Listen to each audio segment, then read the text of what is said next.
We all want food that's low in fat and low in sugar and good for us. And we're finding it everywhere. Sweets are 99% fat-free. Sweets never had fat.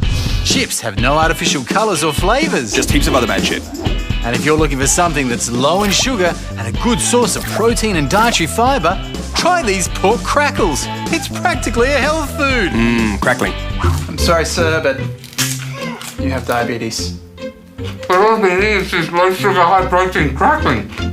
We say we're trying to eat healthier, but the number of obese Aussies has increased by 50% since 1995, when I bought this.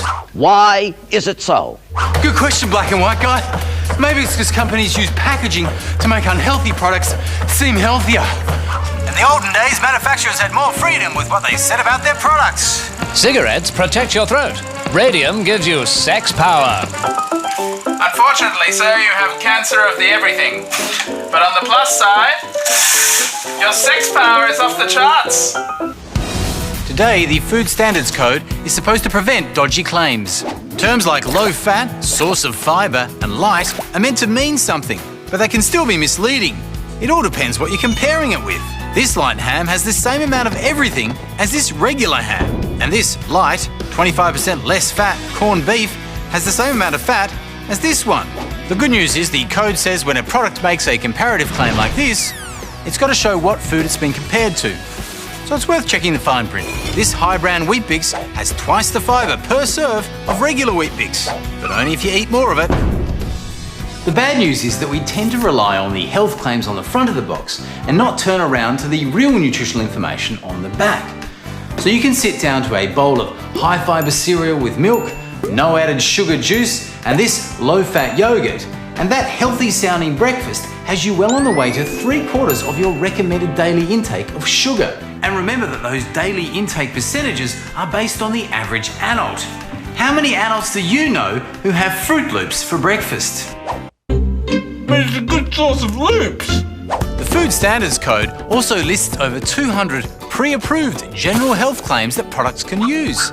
Even chewing gum can say it contributes to the reduction of oral dryness.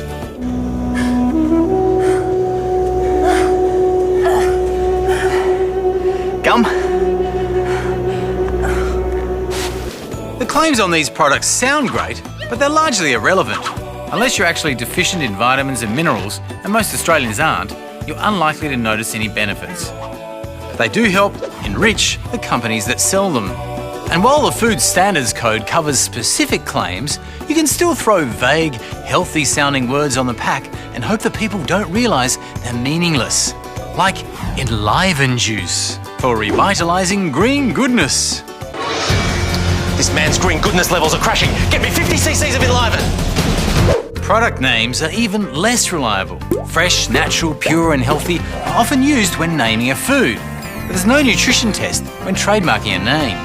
Marketers love health and nutrient claims because of something called the halo effect. Take the word organic. If you put it on a label, people are more likely to think that the food is tastier, lower in calories, lower in fat, higher in fibre than if it didn't have the word organic on it. And it works for other claims too. If you think that something's healthy in one way, you'll wrongly assume it's healthy in other ways too. Once a product has the health halo, you're more likely to buy it, underestimate its calories, and eat more of it. And for food companies, that's the real miracle. Even without any claims, packaging can still make us think that products are healthy. Shown to otherwise identical packets, most people think the one with the landscape imagery is healthier. See-through packaging can make us think a product's more nutritious. And even the colour of the nutrition panel can influence our estimate of calories. We're nutritional racists. Next they'll be saying the farmers on the packets aren't real farmers. Good dog. So if healthy eating's important for you, make sure you read the nutrition panel because you want a healthy product, not a healthy packet. And remember that front of pack claims are often just clever marketing dressed up as health info. Most of the things that are good for you don't have packaging at all. A little bit of clarity can go a long way. Oh my God, all these claims are bullshit. That's not even a real dog. Well, this stuff really works.